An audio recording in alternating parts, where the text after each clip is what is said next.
Hello and welcome back to the Lucid Dreaming Podcast. This is episode 26, and I just got back from San Diego from the consciousness hacking meetup there, where I did my talk, and we had a panel with a couple other really cool people, Leslie and Richard, and it was awesome. It was a lot of fun. It was a great turnout. There's a lot of great questions. People were interested in the audience. It was awesome. Richard is a sort of a lucid dreaming guy from San Diego. He brought a whole slew of lucid dreaming paraphernalia and did like a show and tell table, which was pretty awesome. I'll post a picture on it. You can see it in the show notes.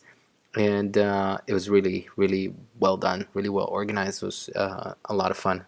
And I'm actually the weekend before that, I attended a Dream Yoga workshop by Andrew Holacek, which I had on episode 14. I interviewed him, and in this episode, I'm talking to Mike Lamberti, and we do mention that we recorded it right before I went to the workshop, so we do mention it, but in the episode I talk about it as if I haven't been there yet, because that was recorded earlier. And so I did go, and it was awesome. Andrew is fantastic. So, and check out the episode. I'll link to it back. It's episode 14. I think it's worth a listen if you haven't heard it before. A few more updates on Sunday. Again, I'm gonna go up this coming Sunday, the 7th, February 7th. I'm going up to Santa Barbara to do a talk about lucid dreaming and the device I'm working on at the consciousness hacking meetup over there. So if you're in the area, please attend. Links will be on lucidsage.com/26 of the show notes for episode 26. So that's going to be awesome. I'm really enjoying doing this thing. Not just talking about lucid dreaming, which I obviously, as you can hear, enjoy tremendously, but getting a chance to talk to people and getting questions, audience questions is pretty awesome. And it's a lot of fun. So for today's episode, I have Mike Lamberti, who is, as we get into it, was a listener of the show and reached out, and we sort of connected and developed a relationship, and he ended up starting to write for lucidsage.com as a second writer. So he's really quite perceptive, and I think has a good voice about this subject and has some interesting experience. And what I think is the most captivating is that he really only started lucid dreaming relatively recently, just in the last couple of years, but dived into it. And he's a great example, as he mentions as well, as someone who's just a regular guy who just got into it and just picked it up. And so can you, as he says. So take a listen to the episode. We go through all sorts of topics. We're all over the place, but it's a fun conversation. So I hope you enjoy it. The audio quality, I promised last episode that this will be different, but alas, Mike has not had his headphones connected, so that created feedback on his side. Darn it. Damn you, Mike. I will learn for next time. I should have trusted my instinct and known to tell him to plug his headphones in. All right, it's not too bad again. All right, take a listen. Hope you like it. So today I have with me an awesome guest, Mike Lamberti. Yep. Close enough. And Mike, this. I think our connection is very interesting, and part of the reason it just kept accumulating in new ways of interacting. You were the first person on the listening to my podcast that actually reached out with some message and an email through SoundCloud. And you are now actually officially the second writer on lucidsage.com. Yeah, and I only found that out pretty recently that I was the first person to reach out. Yeah. And I'm glad that now we actually get a chance to talk on the podcast. And this is definitely the intention, as I mentioned before, is to just have a random conversation about a bunch of topics. But I think you are an interesting case of someone who if I remember correctly, you didn't have lucid dreams as a kid, and you started really just relatively recently, just last year, you started diving into lucid dreaming and picked it up relatively quickly. Is that accurate? Yeah, more or less.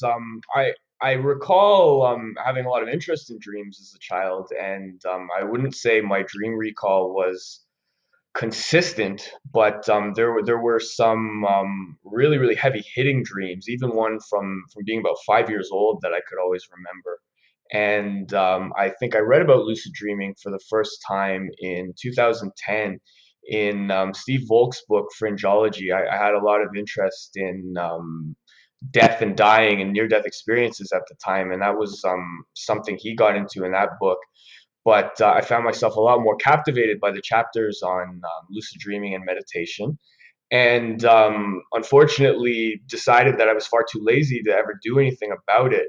And so it just went kind of forgotten about. I think I kind of sort of had a lucid dream in a hotel in Halifax one night where I was doing the dishes and then realized that, oh, they could just be doing them themselves, like, you know, Professor Xavier would do the dishes telepathically in X-Men, and forgot all about it until life got kind of hard in 2013. It would have been fall of 2013 where my life. I think the best analogy would be like one of those old country music songs where your woman's run off to Mexico, your truck's broken down, your dog's died.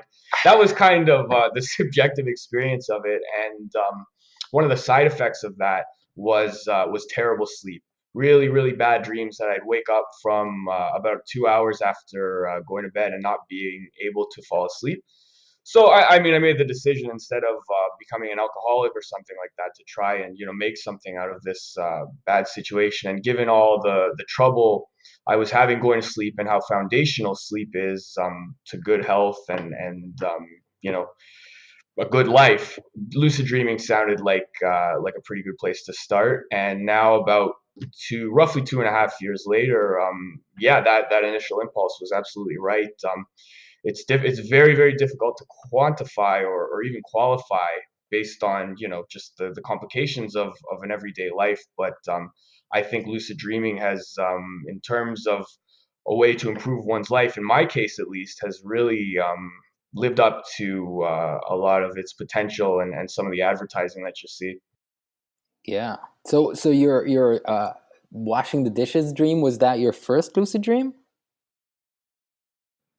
I think so. I mean, this was before really trying any kind of technique or putting any effort into it. You know, looking back, what I know now, the few things going in my favor that night were I was in the process of moving back to Toronto, so I was sleeping in a hotel I'd never been in before. I had, I think, just the right amount to drink that night where there was a bit of a REM rebound.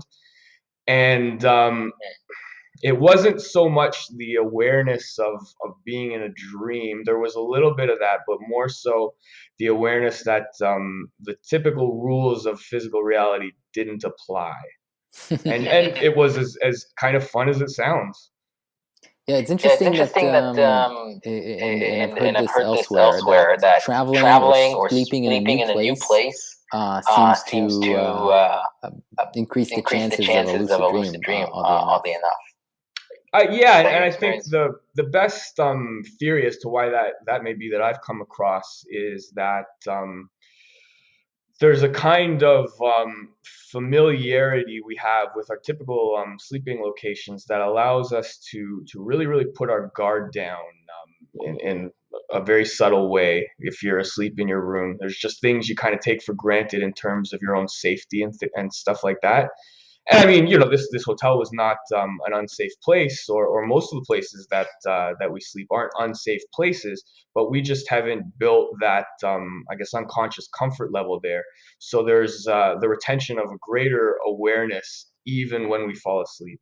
I found that a pretty plausible explanation as to why sleeping in strange places may increase lucidity.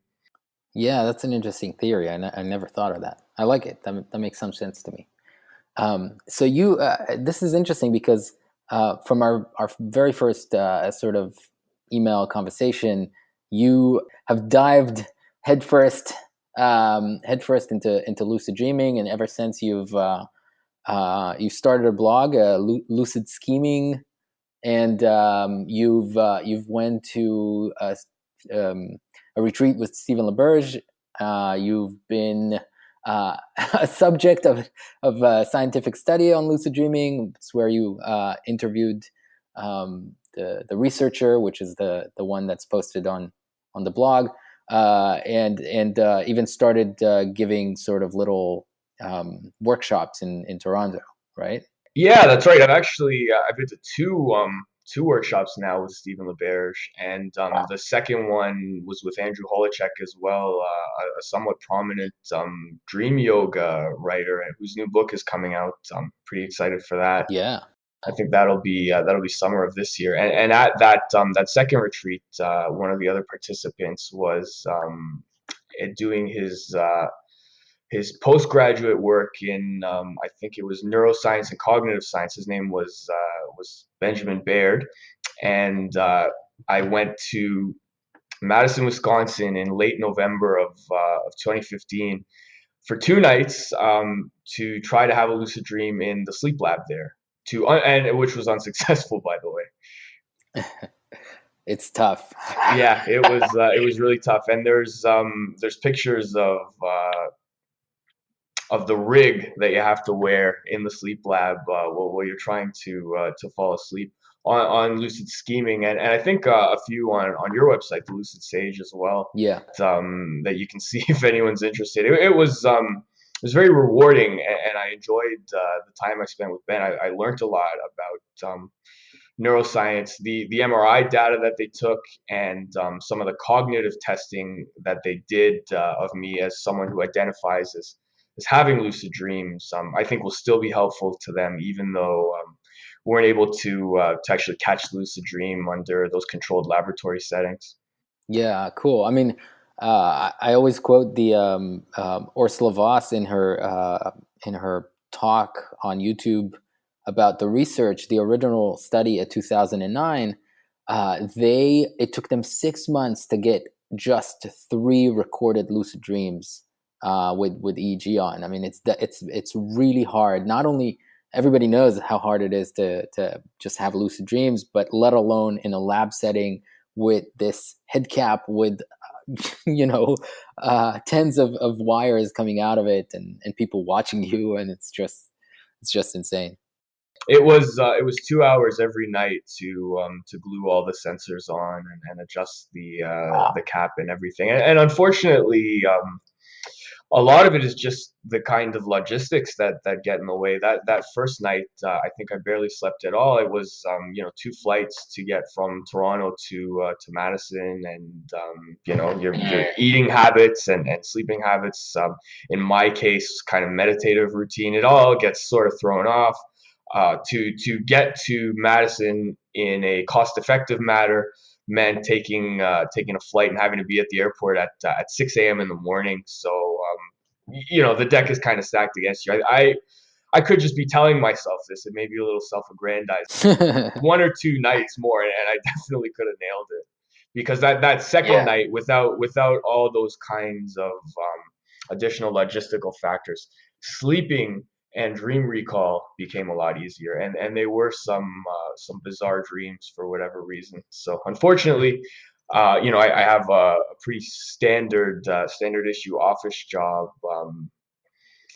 so I could only spare the 2 days. Yeah. No, I mean, I think that in terms of research, at the very least, that they should, if they can, accommodate for travel affecting sleep, let alone jet lag. But what I suggested, I told you that you should tell them, is to send people the head cap to go to sleep with like a week before, so they get used to sleeping with this thing on their head. And maybe then by the time they get to the study itself, people are a little more used to it and can have an easier time going to sleep with it. That I think it would have helped in my case.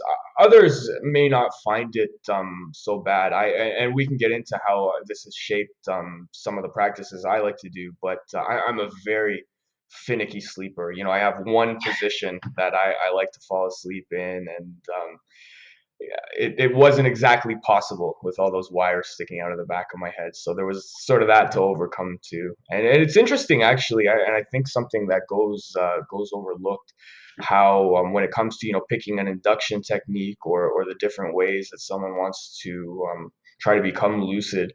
I think one of the places to really start and to factor in is so what exactly is it like for you when you fall asleep?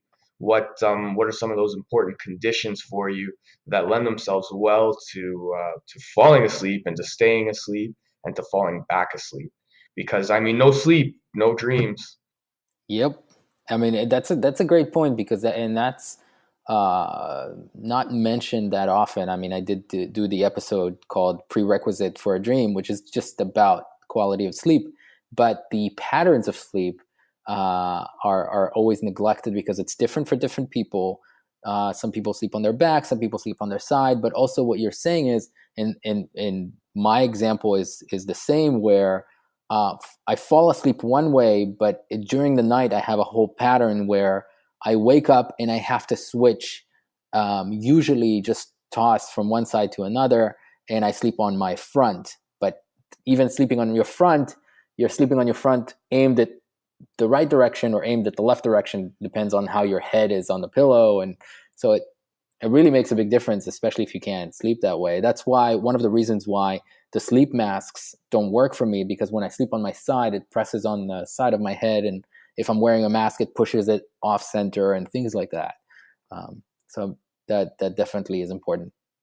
I had the exact same problem with the sleep masks. I've lasted approximately 3 hours in one. It's just not going to work for me. And I don't want to discount the fact that for other people, none of this is an issue. Right. My mother, for example, in times of stress, unlike me, she'll just kind of sleep forever. That some people are more prone to that rather than my sort of propensity for insomnia in times of stress and when my sleep is interrupted and things like that. Yeah. It's something aspiring lucid dreamers or those trying to get a little bit better at it. I think it can get a little overlooked, but I think it's pretty foundational to how well you're going to do at this. And it's ironic to think about now, but in some ways, I may have been a little bit fortunate to decide to really go at this during a time when my sleep was so crappy and interrupted anyway, because it's not like I had anything to lose. Whereas I think sometimes with some of the induction techniques, it's certainly possible that people may find the sleep interruptions at first as they try to strike the right balance between effort and letting themselves fall back asleep a little bit too much and just abandon the practices and the effort altogether.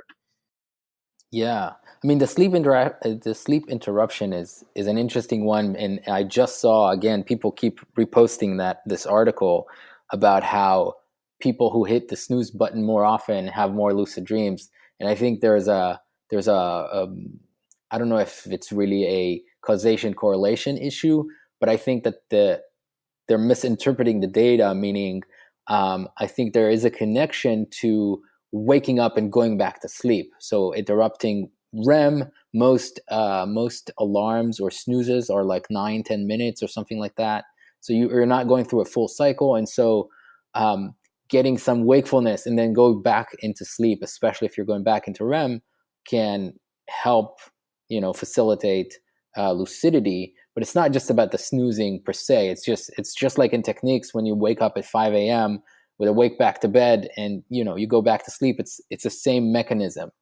It's just like built into the system of alarm clocks in some weird way. I don't know. What do you think? Have you read this article? What do you think about it?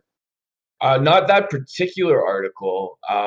I think you're right, and I believe, if I'm not mistaken, the data regarding waking up with after about 4.5 to 6 hours sleep, staying up for a bit and falling back asleep.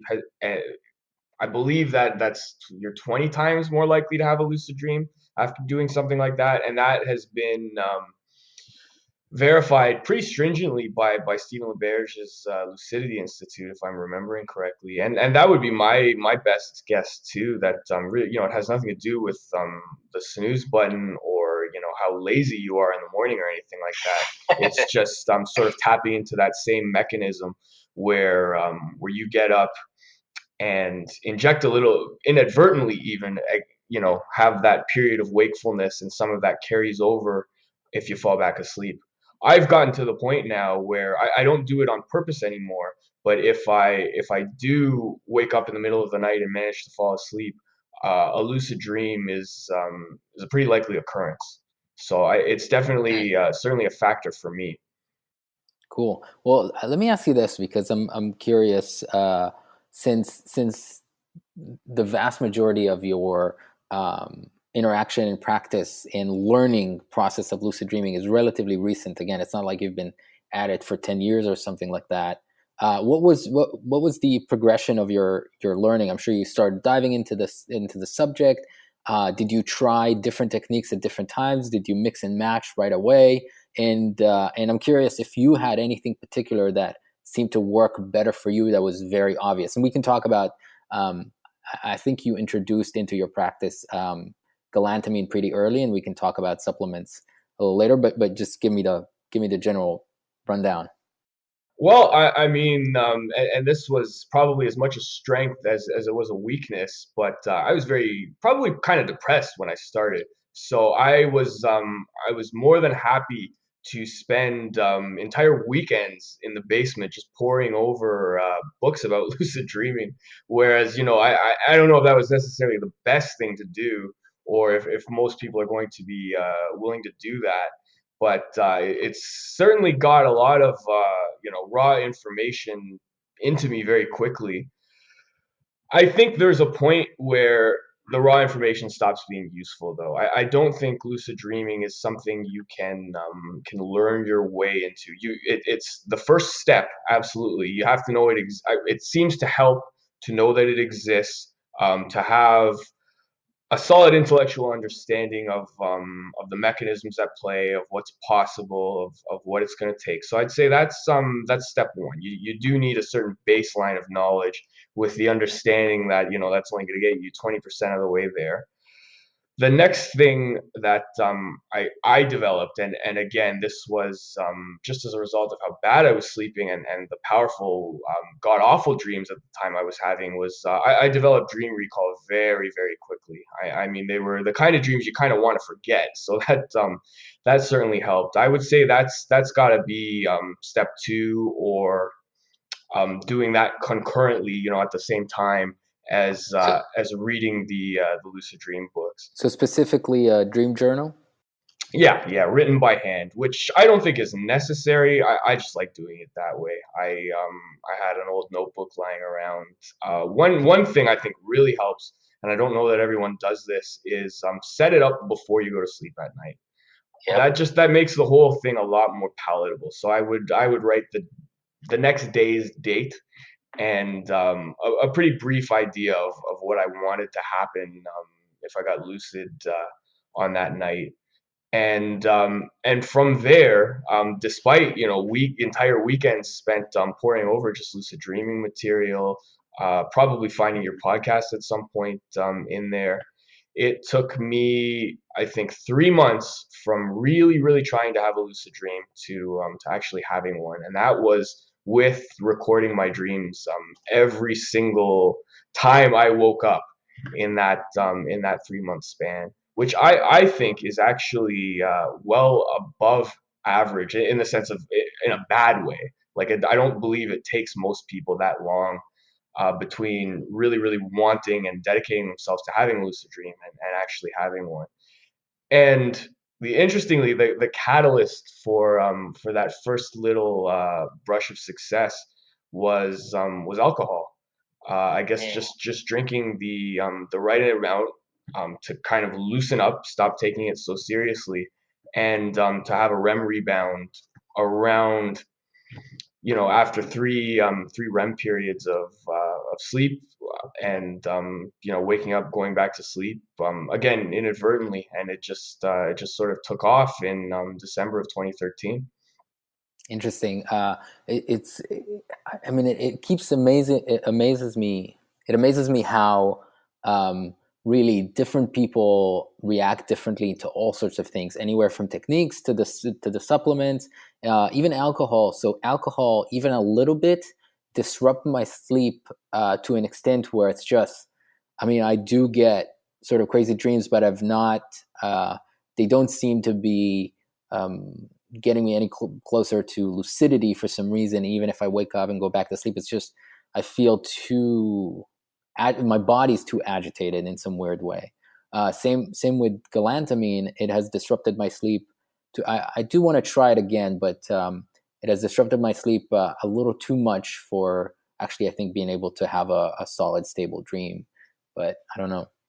Alcohol is not something I would condone as a lucid dreaming supplement. I mean, I'm assuming everyone listening, if or is either an adult or close to it, and they'll have to make their own decisions about, what constitutes a responsible amount.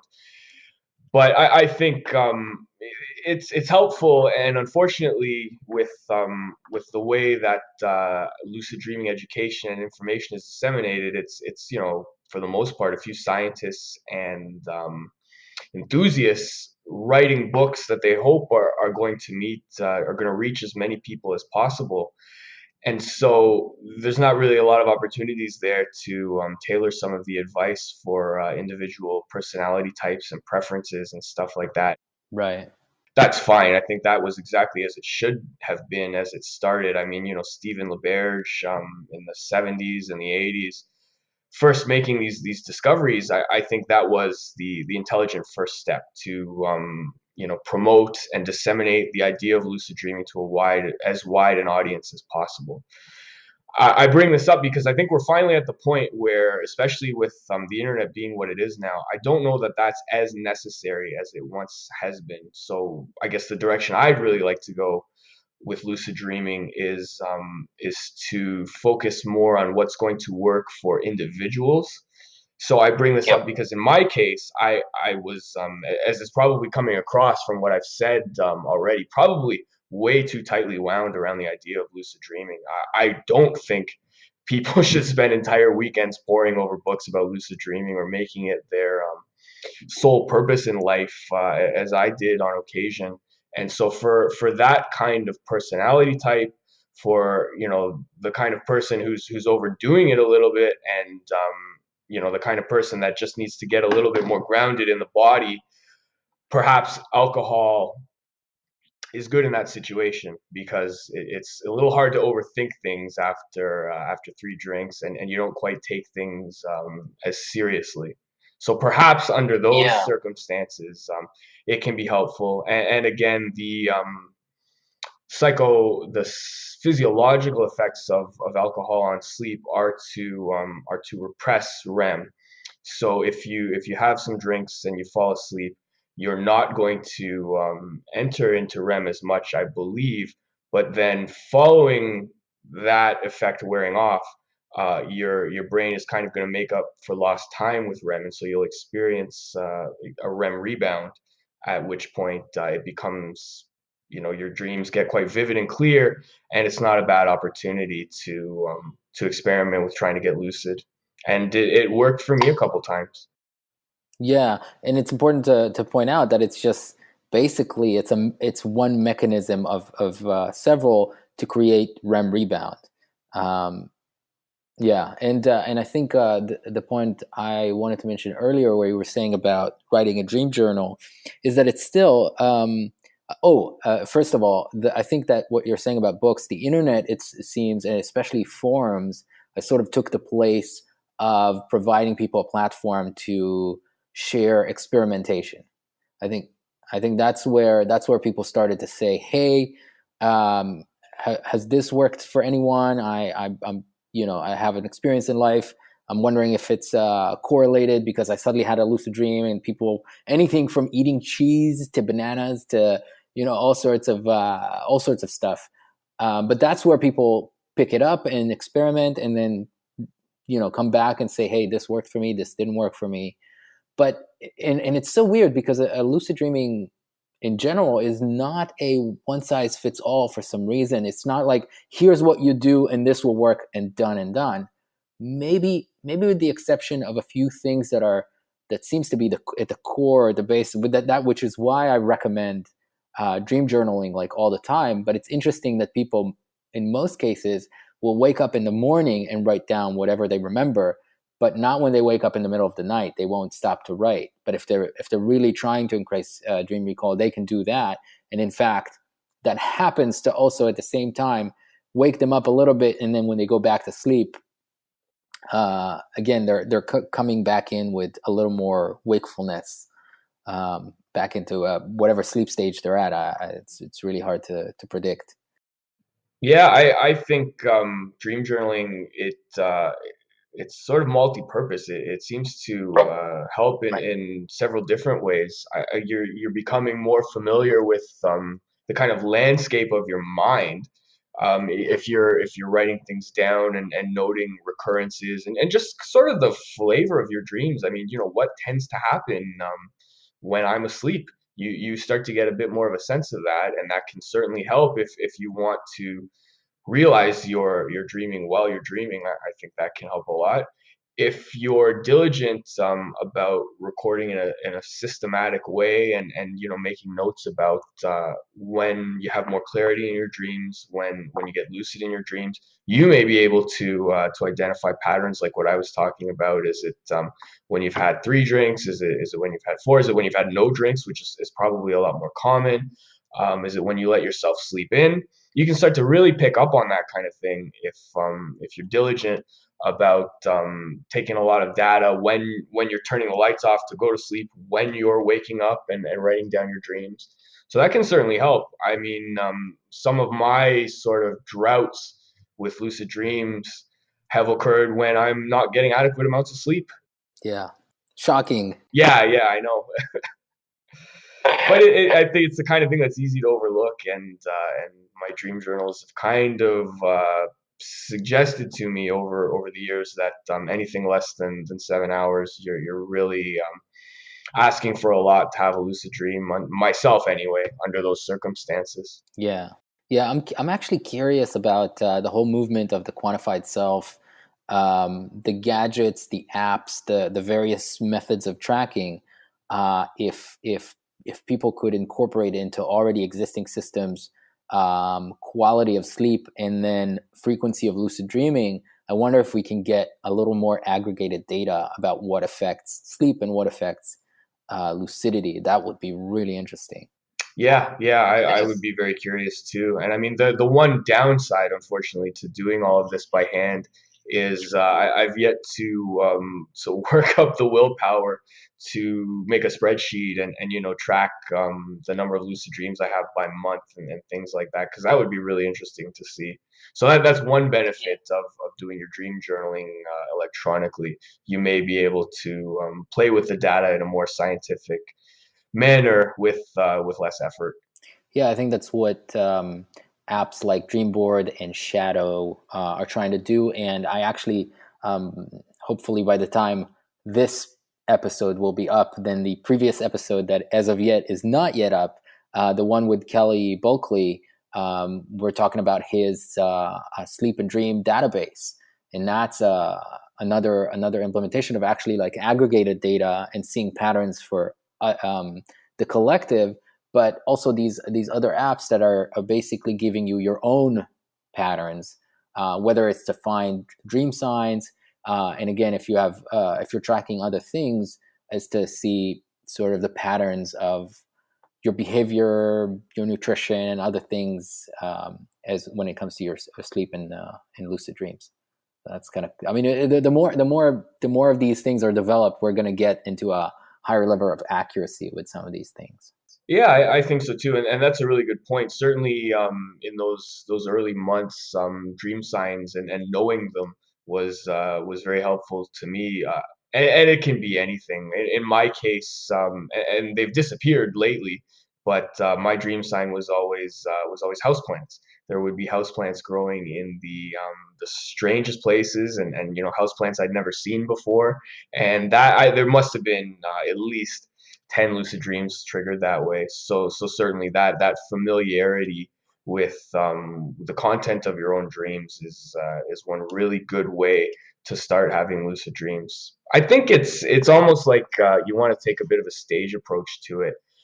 There's no point, I don't think, in really taking galantamine or shelling out the big bucks for a dream mask or anything like that if you're not at least somewhat well versed in some of the literature on lucid dreaming. Although you don't necessarily have to read. I mean, there's podcasts and audio programs now if you prefer that, but some level of intellectual knowledge. And then I think dream journaling really in some form really has to come after that. I that you may be out there and I'd love to hear from you, but I can't think of anyone really that has had a lot of success with lucid dreaming without some kind of journaling component, at least for the first couple of years. Yeah, I mean, the only cases I know of is just people with very high vivid and very high dream recall, which usually actually either, I mean, there are some, they are, I have spoken to the natural lucid dreamers. Those do exist, those lucky bastards. Um, but the only other cases I know of are people who just happen to write a dream journal and do nothing but that, not even for the intention of increasing dream recall or for lucid dreaming. They just, for psychological reasons, because they're interested in their dreams. Maybe their psychotherapist asked them to write down dreams. For whatever reason, they're writing down their dreams on a regular basis, and dream recall goes up. And again, as my theory suggests, it's just a spectrum that once you cross a certain point on the spectrum, you start becoming lucid without even hearing about what lucid dreaming is. Yeah, it's entirely possible, and that I have heard of people that have been doing this all their lives, and they're absolutely stunned to find out to talk to someone who doesn't have lucid dreams, and they're like, "What do you mean you don't control your dreams? That's the weirdest thing I've ever heard." Yeah, it's it's funny. I wanted to ask you about your workshops in Toronto. Like, what's the format and so on? Because, well, first of all, I should mention we were talking earlier about workshop with Stephen LeBurge and Andrew Holacek, and I should thank you again because you tuned me into Andrew's stuff, and then I had him on the podcast. So basically, thanks to you, and the same with Kristen Lamarca, who is an assistant at the Lucidity Institute and helps Stephen with those, and she was on the podcast as well. So once again, you've been a valuable resource for all of my lucid dreaming ventures. Oh, I'm glad to hear it. I mean, really, it was sort of out of self-interest more than anything else. Those were the things that I wanted to hear, so I kind of pulled out all the stops to try to make them happen. Perfect. Yeah, I'm really glad it worked out the way that it did, and honestly, I think there's some stuff in your interview with Andrew Holacek. I think it was episode 14. For anyone who's listening now, that really it's things that he doesn't even get into in his audio program, and I would say that the Lucid Sage episode with him is the place to start for anyone interested in dream yoga. And then after you've heard that and you really like it, which most people do, go ahead and buy the audio program. Yeah, and I actually just found out today that I think that he will be in LA for a like 2 or 3 day workshop in Eagle Rock on the 29th of January. So I might actually, I really just found out today. So I hopefully will be able to go to that. But your sort of intro workshops or beginner workshops, like what's the format? How do you go about these? They tend to last for about 2 hours, and I guess the headline I've been giving them is 4 foundational practices. They're geared towards people that are very new to lucid dreaming. I think that's all I'm really qualified to teach right now, and it's a lot of the stuff we've talked about now, with the exception of alcohol. I don't want to kind of lay that on anyone who's a novice and have them thinking that that's the key to it. But those foundational practices are dream journaling, which we've talked about, looking for dream signs as part of that, and doing reality checks, which is lucid dreaming one-on-one, and what makes an effective reality check, which I find that I tend to, it seems like, differ from some of the experts, because I'm of the opinion that the best one is actually to count your fingers. And my rationale for that is, text. The classic one, which I think does actually in scientific tests have the highest rate of success, is to read text in a dream, to look away and look back very quickly, and see if the text has remained the same or if it's changed in some form. And if it's changed in some form, chances are overwhelmingly likely that you're dreaming. But I find myself in situations in dreams where there's not text that's readily available. So I tend to, on the occasions now where I still need to check because it seems like lucidity is a little bit more spontaneous now, I'll count my fingers, and if the answer is anything other than five, that'll tell you something right there. And I think the other upside of doing it that way is, unlike text, if you find yourself in a situation where you don't have hands, that's kind of a dead giveaway right there. So Yeah. we get into that a bit. Those are the two first foundational practices: dream journaling and reality checks. The third is just an understanding of REM cycles, and we get into the wake back to bed method a little bit. If people want to practice on weekends when they're not pressed for time in the morning, when to wake yourself up, what to do in that 30-minute period when you're awake, and just an understanding of what some of the substances are that can really get in your way. If you're drinking coffee, and coffee, again, it's a really personal thing. Some people aren't affected at all, but it attracts a certain clientele where I've been holding them. So the hardest thing for people to grasp is the sort of counterproductiveness of smoking a lot of marijuana and trying to have lucid dreams, because I guess you would think that they're both kind of psychedelic experiences, but unfortunately, where REM is concerned, it doesn't quite work that way, and it doesn't seem to produce REM rebounds like alcohol in quite the same way. So we just have a little talk about dedication and moderation, and how that can help with lucid dreaming. And then the fourth foundational practice, and I've had to kind of experiment with different ways to try to instruct and introduce people to this in a very limited amount of time, is meditation. And Cool. which, I mean, really deserves its own full 2 hours. And so we practice just kind of a 5-minute guided meditation to really get across the idea that whether we're awake or we're asleep, in some very important ways, we're kind of always dreaming. It's always a mental model of the world that we're interacting with, and not so much the world itself.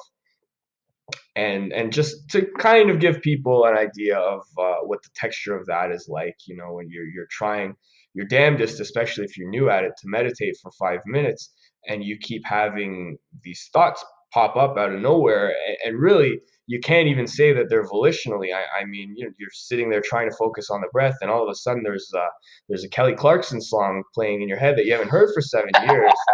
Well, that's not unlike the experience of having a dream. I mean, where do these things that we dream, especially, dreaming about people we haven't thought of since elementary school, where does that come from? It's kind of the same mechanisms at play. So I think meditation is a really excellent. It's my sort of preferred induction technique, in the sense that it just seems to sensitize you a little bit to having lucid dreams, because you get used to sort of maintaining an awareness, in spite of, or at the same time as you're experiencing the kind of random play of the mind.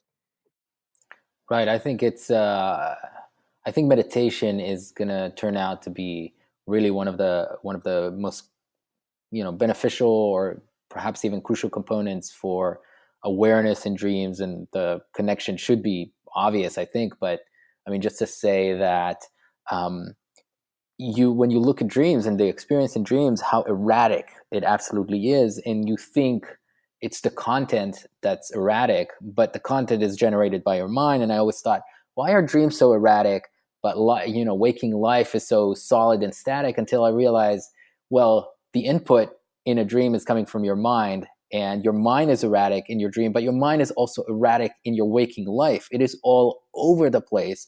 you can't seem to control your mind, and unless you stop and try and look at it, do you even realize that that's the case? And that's exactly what happens, especially in the beginning of meditation. And the continuous practice of meditation is, in large part, becoming aware of these, background processes, as well as stabilizing your mind even just a little bit. So it should be obvious that once you're able to do that more, there's enough stability in dream to actually reach lucidity. But when it comes to the workshops, I think that it's cool because a lot of people ask me like, "Oh, why don't you teach, or why don't you write a book, or do a course online or something?" And again, a big part is like I'm wary because there's just all the content's already out there. There's not a lot of new, and I guess also the podcast was my way of still, I don't know if teaching, but giving in good information and interesting information about it.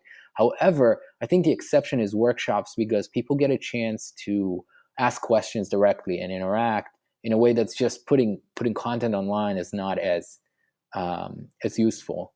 So I love that component of a live interactive workshop. People can actually clarify some of these things. Yeah, I agree, and I think one of the very subtle benefits that I would say was more prominent in the overnight workshops that I attended with the Lucidity Institute was there's something very powerful about being all in it together with a group of like-minded people. Like I said, holding yourself up in the basement and poring over books. It might not be the best way, and part of that has to do with I'm thinking, geez, am I a weirdo? I don't really know anyone else doing this kind of thing. What are people that have a lot of lucid dreams like? I mean, do you get really disconnected from all of these questions that can go through your mind? Whereas in those workshop scenarios, you may not like everyone necessarily or choose to hang out with them, but you do have an immediate sense of what other lucid dreamers are like. And the answer is, well, just like people trying to get by day to day and thinking that this is something that at the very least will be quite fun. And my guess is that you probably will like a whole bunch of them and be able to share techniques and kind of encourage each other. That's I would think a real issue in the West is some of our cultural attitudes towards dreams. I think Yeah. maybe play a pretty significant role in why we don't have good dream recall and why it's not just an easy natural thing to have lucid dreams. We treat dreams as real afterthoughts, the kind of debris of the mind. Yeah.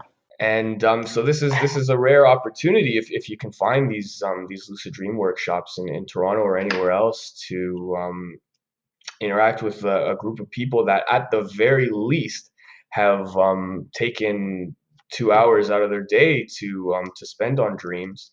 It's a much different attitude towards dreams and the goings on of the mind than you tend to find at your work, for example. Yeah, definitely. Well, I wanted to just touch on the whole concept of, I think we've talked about it a little bit in the past, how the way I see lucid dream right now, or lucid dreaming information and teachings and websites and content, is like split into two. There's everything before you become lucid and trying to get lucid and all the techniques. I mean, it's almost the vast majority of it is the before lucidity. And then there's after lucidity, which is not neglected, but it becomes almost the smallest part, even though that's the more important part. Once people get lucid, what do you do? What can you do? What's the benefits and so on? So there's like the everybody who had just a few or is still struggling are considered the beginner, and then you have the either intermediate or experts, so to speak, in lucid dreaming. I was wondering your take on that whole thing. Yeah, I would agree, and it seems like most of that intermediate material it seems to center around dream control. Yeah, So, okay, now that I'm lucid and I can do that with some regularity, how do I do whatever I want to do in my dreams? That seems to be the bulk of that kind of content, and it's good. I think it's a valuable skill and something you definitely do want to develop this kind of relationship with your own mind, where you can kind of interact with it.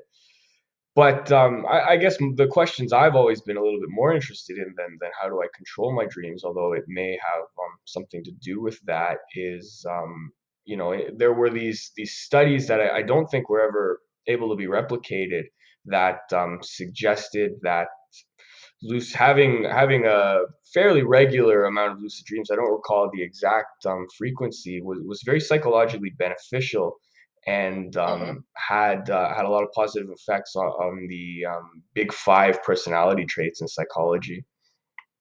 Things like openness to experience and anxiety and stuff like that. Again, I don't know that those results really stood up to continued scientific scrutiny.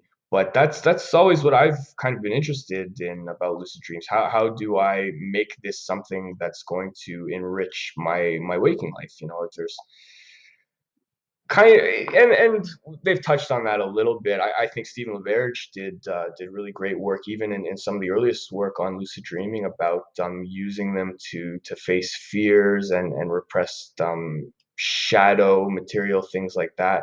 The dream yoga tradition gets into that a little bit too. Andrew Holochek's audio program would be a good place for people to start if they really want to use lucid dreaming as a platform to work with the mind.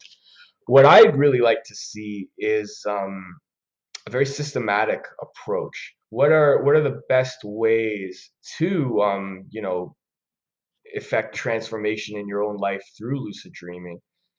And that I don't think really exists yet. It seems like it's more, at least from the literature I've read.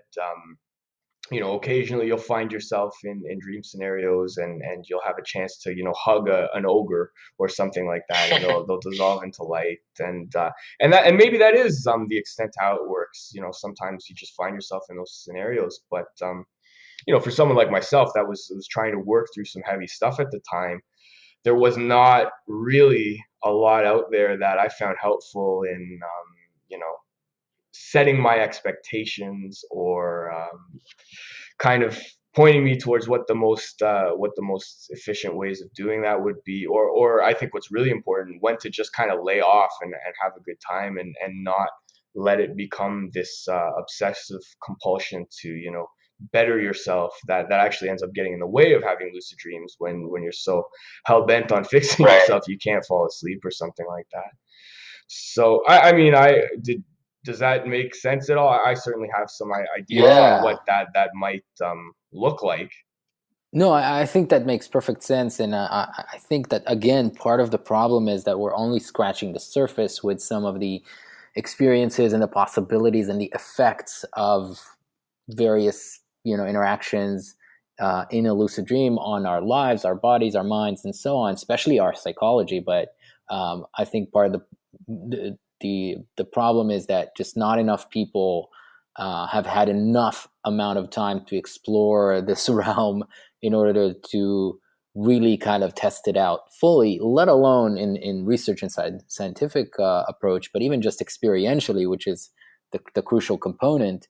And as soon as lucid dreaming, sooner or later, will become ubiquitous enough and easy enough to do, I think the reports will pour in from everywhere, and we'll start seeing and knowing and learning more about it. But in terms of, I say this all the time, at the very least, just changing your experience in dreams from benign, let alone negative, to positive ones has a tremendous effect, let alone when you get into specific actions or specific interactions or specific scenarios that you create or try to achieve, or change anything, anywhere from getting over nightmares and getting over fears to exploring your psyche in one way or another. So I mean, it's just the book has not been written on that as far as I'm concerned, so remains to be seen.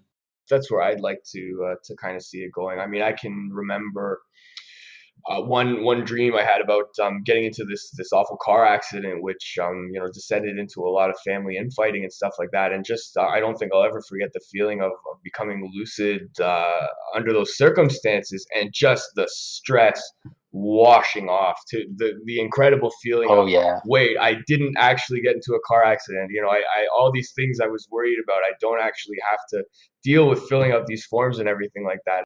It was probably the most relaxed I'd ever been that morning after waking up. So yeah, and that's just scratching the surface. Something that felt that good is not even the end result. And I think the approach that I intend to take over the next few years at least is to study, I guess, more conventional ways that we try to affect change in our lives. So next month I'll be getting my certification as a life coach. I've picked up a lot of books lately on human development and post-conventional states of development in adults, adult learning, things like that. My guess, my hypothesis is if I really steep myself in that material, while continuing to think long and hard and to experience that lucid dreaming, I'm hoping that that some real techniques, or at the very least some theories, will make themselves apparent as to how to really maximize lucid dreaming as a tool for personal growth and transformation, without falling into the trap of being way too tight with it. I have to have a lucid dream tonight because I'm an inadequate person and I need to get better. How can we avoid that kind of deeply unhelpful attitude while making the most of our time asleep? I love that. That's perfect. I think that's a great note to end on for now. I have a feeling that we can do this for hours, and I also have a feeling we'll do this again sometime soon.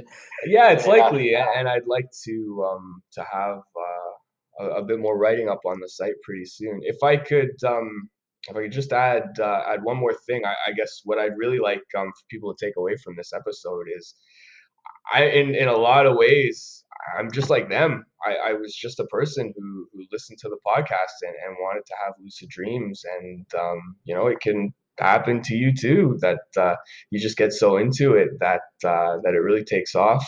One of the real benefits of the lucid dreaming community is it's still small enough that you can do what I did, and just kind of pester people involved in it to learn more and to help them out with things. I mean, I did a tiny bit of proofreading for Tim Post and Robert Wagner's publication and stuff like that.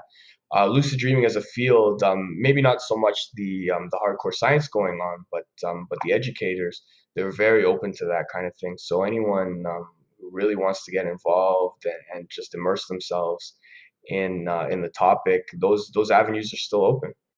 Yeah, I love that. I think I'm all for getting rid of the notion of sort of expert lucid dreamers as people who are somehow unique.